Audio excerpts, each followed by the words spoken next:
நம்ம இன்று பிந்துசாரரை பற்றி பார்த்திருக்கிறோம். பிந்துசாரர் என்பவர் மிக முக்கியமான மௌரிய கால ஒரு பேரரசர். அவங்க அப்பா தான் இந்த மௌரிய பேரரசையை தோற்றுவித்தார் சந்திரகுப்த மௌரியர். அவருடைய மகன் உலக அளவில் மிக பெரியவர் அசோகர். அந்த அசோகரனுடைய அப்பா தான் இவர்.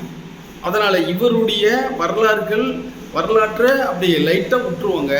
ஆனால் நம்ம ஹிஸ்ட்ரி அப்படிங்கிறது அந்த கண்டினியூட்டி இருக்கணும். அதனால் இவர் காலத்தில் என்னென்ன நடந்துச்சு அப்படிங்கிறத பற்றி இந்த பிந்துசாரரை பற்றி இந்த வகுப்பில் நாம் காண்போம். ஓகேவா? இவருடைய காலம் என்னன்னு பார்த்தா 300 கிமு 300 கிறிஸ்து பிறப்பதற்கு முன் 300லிருந்து 273 வரை. அந்த 273 தான் அசோகர் அதிகாரம் ஏற்றார்னு சொல்லுவாங்க. ஆனால் அவர் உண்மையாக பதவி ஏற்றது எப்போன்னு பார்த்தா கிமு 269. கிட்டத்தட்ட ஒரு 4 வருடம் இந்தியாவினுடைய 2 காலம் அப்படின்னு சொல்லுவாங்க. ரைட். இப்போ இவருடைய அப்பா தான் இந்த மௌரிய பேரரசையே தோற்றுவித்தார். அவர் அந்த ஜீரோவில் இருந்து இவருக்கு அவங்க அப்பா எல்லாம் எஸ்டாப்ளிஷ் பண்ணி ஒரு நாடு உருவாக்கி வச்சுட்டார். ஆனால் அவங்க அப்பா ஜீரோவிலிருந்து வந்தார். அவங்க அப்பா ஒரு காட்டில் ஒரு குழந்தையாக இருந்து அதை எடுத்து வளர்த்து அதை கொண்டு அதை சாணைக்கிறத கௌடில்யர் இது பண்ணி நந்தர்களுடைய ஒரு ஆட்சி ரொம்ப மோசமாக இருந்தது. யார் சொல்லி கேட்க மாட்டாங்க. அவங்க ஒரு மக்களுடைய வெறுப்பு செஞ்சுக்கிட்டு இருந்தாங்க. அதனால் நந்தர்களுடைய ஆட்சியை ஒழித்து ஒரு புதிய சாம்ராஜ்யத்தை நிறுவ வேண்டும் என சாணக்கியர் கனவு கண்டு கொண்டிருந்தார்.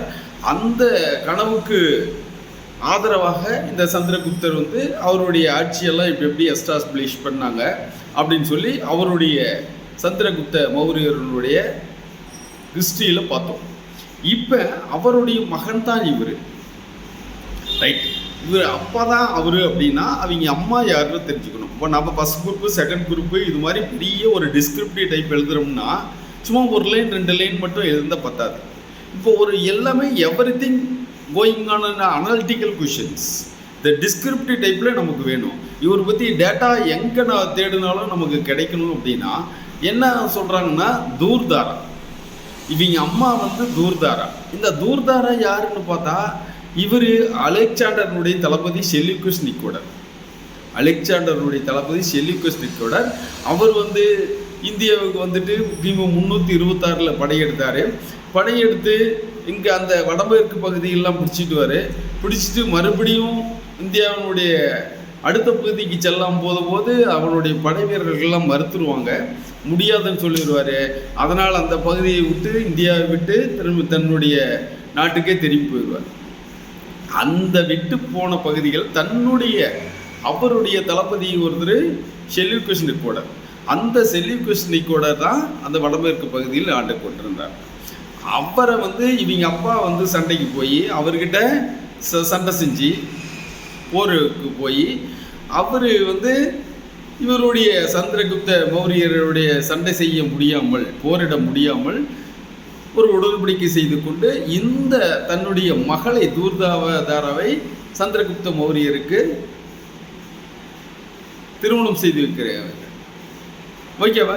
திருமணம் செய்து வைப்பதோடு மட்டுமல்லாமல் தன்னுடைய அந்த நிறைய மாநிலங்களை அவருக்கு கொடுத்துருப்பாரு. இவரும் அதுக்கு பிரதிபலனா ஒரு 500 யானையெல்லாம் கொடுத்ததா சொல்லுவாங்க. அந்த செல்யூக்கஸ் நிக்கோடருடைய மகள் தான் இந்த தூர்தாரா. யார்? இவங்க அம்மா. ஓகேவா? இப்போ இவங்க அப்பா யாரு அம்மா யாருன்னு நமக்கு தெரியுதா? ரைட். இப்போ இவர் ஒரு 16 மாநிலங்களை அப்போ இந்த மாநிலங்களில் சத்ரப்புகள் அப்படின்னு சொல்லுவாங்க. என்னங்க சத்ரப்புகள் அப்படின்னா அரபிக்கடலுக்கும் தென்னிந்தியாவில் அரபிக்கடலுக்கும் வங்காள விரிகுடா கடலுக்கும் அந்த 2 பகுதிக்கும் இடைப்பட்ட பகுதி. ஒரு சில வரலாற்று ஆசிரியர்கள் 16 மாநிலங்கள்னு சொல்கிறாங்க. ஒரு சில வரலாற்று ஆசிரியர்கள் 21ன்னு சொல்கிறாங்க. எனிவே அந்த 2ல் எது நமக்கு டிஎன்பிசி கொஷினில் கேட்டிருந்தாலும் நம்ம அதுக்கு தகுந்த மாதிரி போட்டுருவோம். இது யார் சொல்கிறாரு அப்படின்னா தாரநாதர் அப்படிங்கிற ஒரு பௌத்த ஒரு திபெத்திய ஒரு ஆசிரியர். அவருடைய ஸ்டேட்மெண்ட்டு தான் இது வந்து சொல்லுது. எதுக்கும் ஒரு ஆத்தட்டிக்காக நமக்கு ஒரு ரிப்போர்ட் ஒன்று வேணும்ல, ஒரு ரெக்கார்டு வேணும்ல, அந்த ரெக்கார்டு தான் இந்த தாரநாதர் வந்து சொல்கிறார். அப்புறம் இவரை அமிர்த காதா அப்படிம்பாங்க. இவருடைய பட்டப்பெயர் என்ன கேட்டால் அமிர்த காதா, எதிரிகளை வெல்பவர், துரோகிகளை வீழ்த்துபவர் அப்படிங்களெல்லாம் மீனிங் கொடுத்துருக்காங்க. அமிர்த காதா என்பவர் யார், இவருடைய சிறப்பு பெயர் என்ன, எப்படி நம்ம கேட்டாலும் இந்த அமிர்த காதா அப்படின்னா இவருடைய சிறப்பு பெயர்னு அதை சொல்லுவாங்க. ஓகேவா? இவர் வெளிநாடுகளுடன் நிறைய தூதுவர்களை வச்சிருப்பார். இப்போ நம்ம நாடு எப்படின்னா, நம்ம இந்தியாவினுடைய தூதுவர்கள் வெளிநாட்டு எல்லா பெரும்பாலான மாநிலங்கள் இருக்கும், பெரும்பாலான நாடுகள் இருக்கும். இப்போ ஐநா சபையில் எப்படி நம்ம உறுப்பு நாடுகளாக இருந்து நாம் நம்முடைய ஒரு தூதுவர்களை அங்கே வச்சிருக்கிறோமோ, அதே மாதிரி ஒவ்வொரு நாட்டிலையும் நம்ம தூதுவர்கள் அங்கே இருப்பாங்க. அவங்களுடைய தூதுவர்கள் ஆணையர்னு சொல்லுவாங்க, அல்லது அம்பாசிடர்னு சொல்லுவாங்க, ஹை கமிஷனர் சொல்லுவாங்க. இது மாதிரி ஏதோ ஒன்று தூதுவர்கள் நம்மளுடைய நலன்களுக்காக.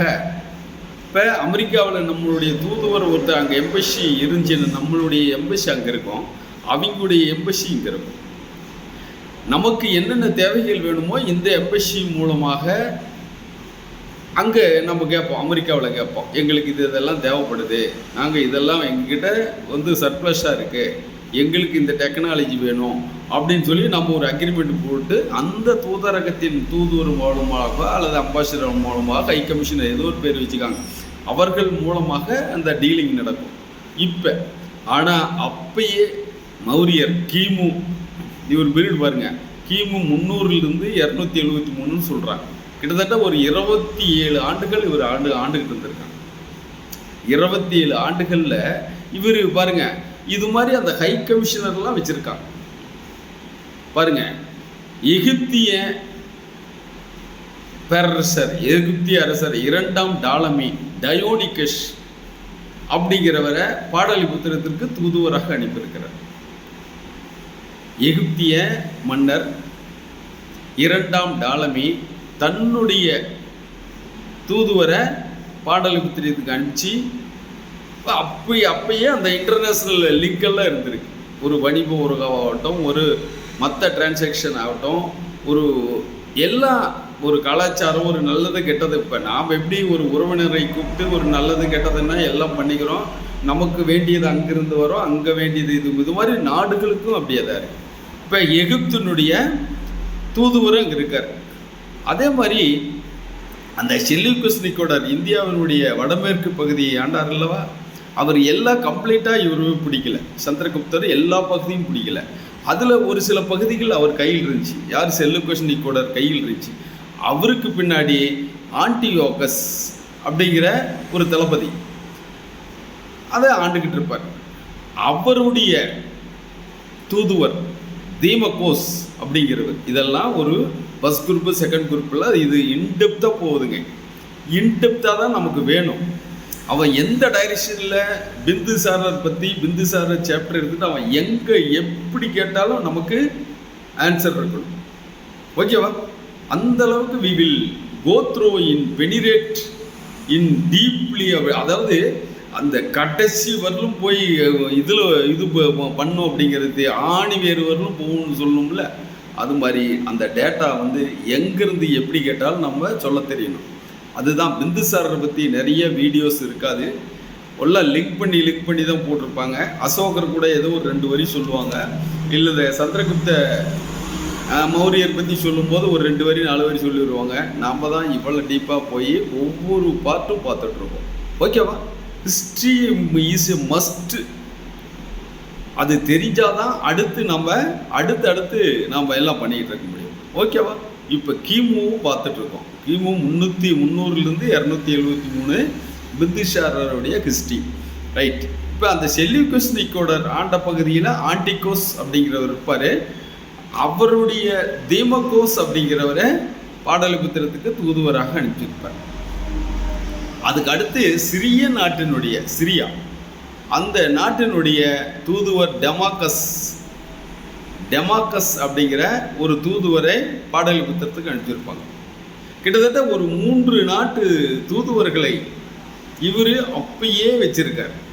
அப்பயே கொண்டு வந்து எப்படி அவர் வந்து சந்திரகுப்த மௌரியருடைய அவைக்கு மெகஸ்தனிஸை அனுப்பி, மெகஸ்தனிஸ் வந்து செல்யூக்கஸ் நிக்கோடருடைய ஒரு தூதுவர். அந்த தூதுவர் நாம் போய் அவங்களுக்கு ஒரு பொண்ணு கொடுத்துட்டோம், நாங்கள் எனக்கு சமிதி ஆகிட்டாரு, நீங்கள் போய் அவருக்கு என்னென்ன ஹெல்ப் வேணுமோ பண்ணுங்க. இப்போ ஒன்றும் இல்லை, சந்திரகுப்த மௌரியருக்கு யார் இருந்தார்? கௌடில்யர் இருந்தார். அவர் பெரிய ஜீனியஸ், எல்லா ஃபீல்டும் அவருக்கு அத்துப்படி. அது மாதிரி ஒரு அறிவாளிகளை, ஒரு நல்ல விவரம் தெரிஞ்சவர்களை நம்ம வச்சுக்கணும். அந்தந்த ஃபீல்டில் வச்சுக்கிட்டா தான் அவங்களுடைய ஆலோசனைகள் நமக்கு என்னதான் நமக்கு அறிவு இருந்தாலும் என்னதான் இருந்தாலும் எல்லா ஃபீல்டும் நமக்கு தெரியாது. அது போன்ற ஒரு சூழ்நிலையில் இப்போ பாருங்கள், இது மாதிரி அந்த தூதுவர்கள் எல்லாம் வச்சுருந்தாங்க. அப்பயே மெகஸ்தனிஸு அனுப்பிச்சு அவர் சந்திரகுப்த மௌரியனுடைய ஆட்சியை பற்றி இண்டிகா அப்படிங்கிற ஒரு நூல் எழுதியிருப்பார். அந்த இண்டிகா அப்படிங்கிற அந்த நூல் வந்து சந்திரகுப்த மௌரியர் அந்த ஆட்சியை பற்றி எப்படி இருந்துச்சு, எப்படி தோன்றுச்சு, அதில் என்னென்ன சிறப்புகள் இருக்குன்னு சொல்லி அந்த இண்டிகா அப்படிங்கிற நூலில் இருக்கும். அது மாதிரி தான் இவர் அந்த வெளிநாடுகளினுடைய தூதுவர்கள் இவங்க பாடலிபுத்திரத்தில் இருக்கு. ஓகேவா? ரைட். அடுத்து சமய சார்பு. எந்த சமயத்தை இவர் சார்ந்தவர் அப்படின்னு சொல்லி ஒவ்வொன்றுக்கும் இது மாதிரி ஒரு சப்கட்டிங் போட்டுக்காங்க, நல்லா இருக்கும். டிஸ்கிரிப்டிவ் டைப் எழுதும்போது சப்கட்டிங் போட்டு சும்மா கதையெல்லாம் தேவையில்லாமல் எழுதக்கூடாது. வேணுங்கிறத அப்படியே கரெக்டாக எடுத்து கரெக்டாக காட்டிட்டோம் அப்படின்னா இதெல்லாம் ஹைலைட்டு. இருக்கிற ஃபேக்ட்டு தாங்க சொல்கிறோம், இல்லாதெல்லாம் எதுவுமே சொல்லல, வள கொள்ளலாம் சொல்லலை, இருக்கிறது சொல்லிடுறோம். அது மாதிரி நம்ம போட்டால் நமக்கு we will get more marks other than வேறு மாணவர்களை விட நாம் நிறைய வாங்க போகிறோம், மார்க்ஸ் ஸ்கோர் பண்ண போகிறோம். ஓகேவா? ரைட். சமய சார்பு அப்படின்னா இவர் அஜீவிகா. என்ன மதங்க இவர்? அவங்க அப்பா வந்து சமய சமணத்தை சார்ந்து கர்நாடகாவில் இருக்கிற பத்ரபாகு அப்படிங்கிற ஒருத்தருடைய ஒரு சமய மதத்தின் ஒரு பெரிய துறவி. அந்த துறவி கூட சேர்ந்துக்கிட்டு இவர் கடைசி காலத்தில் கர்நாடகாவில் இருக்கிற சரவணா பெலகொலா அப்படிங்கிற இடத்துல போய் சல்லோகணம் அப்படின்னு சொல்லுவாங்க. அதாவது உண்ணா நோன்பிருந்து உயிர் துறந்ததாகவும், ஒரு சில வரலாற்று ஆசிரியர்கள்னா அவர் உயிர் திறக்கல, புத்த துறவியாக தான் அந்த துறவியாக சுற்றிட்டு இருக்கிறாரு அப்படின்னெல்லாம் அவருடைய கடைசி காலத்தை பற்றி சொல்கிறாங்க. அது மாதிரி இவர் வந்து என்ன பண்ணுறதுன்னா அஜீவிகா அப்படிங்கிற ஒரு மதத்தை தெளிவிருக்கிறார். இவங்க மகன் வேற மதம். அசோகர் வந்து பௌத்த மதத்தையே அவ்வளவு உலகம் பூரா கொண்டு போய் காட்டினவர். தன்னுடைய மகன் மகேந்திரனையும் சுங்கமித்ராவையும் வெளியே நாட்டுக்கு இலங்கைக்கு அனுப்பி அங்கே பௌத்த மதத்தை பரவ ஐடியா பண்ணிக்கிட்டு இருந்தார். இங்கே பௌத்த மதம் அந்த மாநாடு கூட்டினார். தர்ம மகா மாத்திரர்கள் நிறுவி உலகத்தில் பக்கத்தில் இருக்கிற நாடுகள் எல்லாம், அந்த நாடுகளுக்கெல்லாம் இந்தோனேஷியா, எகிப்து, சிரியா இது போன்ற பல நாடுகளுக்கு தன்னுடைய தூதுவர்கள் எல்லாம் அனுப்பிச்சு உலக மதமாக செஞ்சார். பௌத்த மதத்தில் அப்படி இருந்தார்.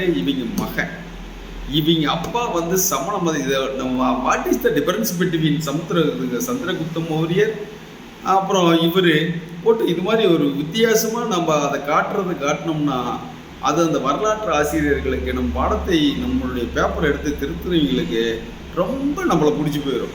டக்கு என்னையா நாம் நினைக்கிறத விட இந்த ஸ்டூடெண்ட் சூப்பராக பண்ணிருக்கான் அப்படின்னு சொல்லி நம்ம மேலே ஒரு நல்ல அபிப்பிராயம் வருமா வராதா சார்?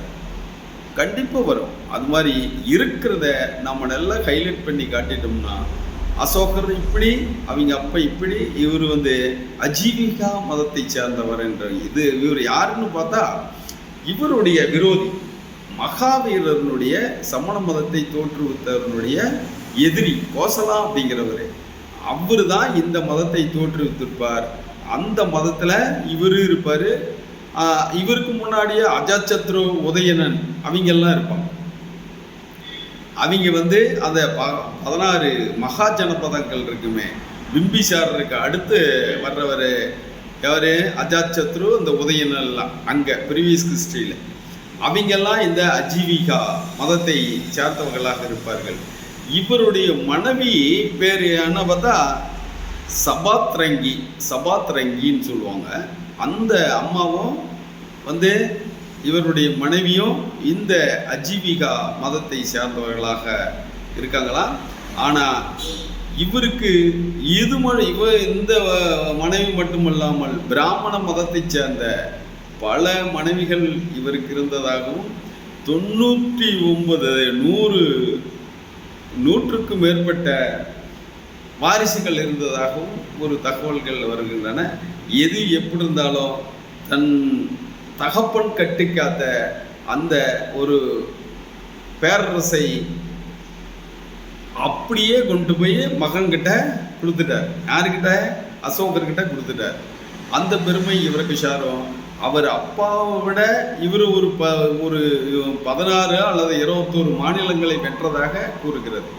எவ்வாறு இருந்தாலும் இந்த பிம்பிசாரனுடைய வரலாற்றில் முத்திரை பதிக்க வேண்டிய ஒரு வரலாறாக இருக்கிறது. இது போன்ற காணொளிகளை நீங்கள் காண வேண்டும் என்றால் நம்முடைய சேனலை அச்சயா டிஎன்பிஎஸ்சி கோச்சிங் என்ற சேனலை, டிஎன்பிஎஸ்சி என்ற அகாடமி என்ற சேனலை சப்ஸ்கிரைப் செய்யுமாறும் கொஞ்சம் லைக் பண்ணுங்கள், இதை கொஞ்சம் ஷேர் பண்ணி விட்டுருங்க. இது மாதிரி பண்ணாதான் உங்களுக்கு டிஎன்பிஎஸ்சி படிக்கும் மாணவர்களாக இருந்தால் உங்களுக்கு தேவையான இது போன்ற பல நூல்களில் இருந்து எடுத்திருக்கோம். ஒரு புக்கில் இருந்தாலும் உங்களுக்கு மெட்டீரியல் எடுக்கல. இது மாதிரி ஒரு இன்ஃபர்மேட்டிவ் வீடியோ போட்டால் கிட்டத்தட்ட ஒரு 4-5 புக்கினுடைய எடுத்து அதில் கம்பைல் பண்ணி தான் நம்ம கொடுத்துருக்கோம். உங்களுக்கு ரொம்ப நல்லாயிருக்கும்.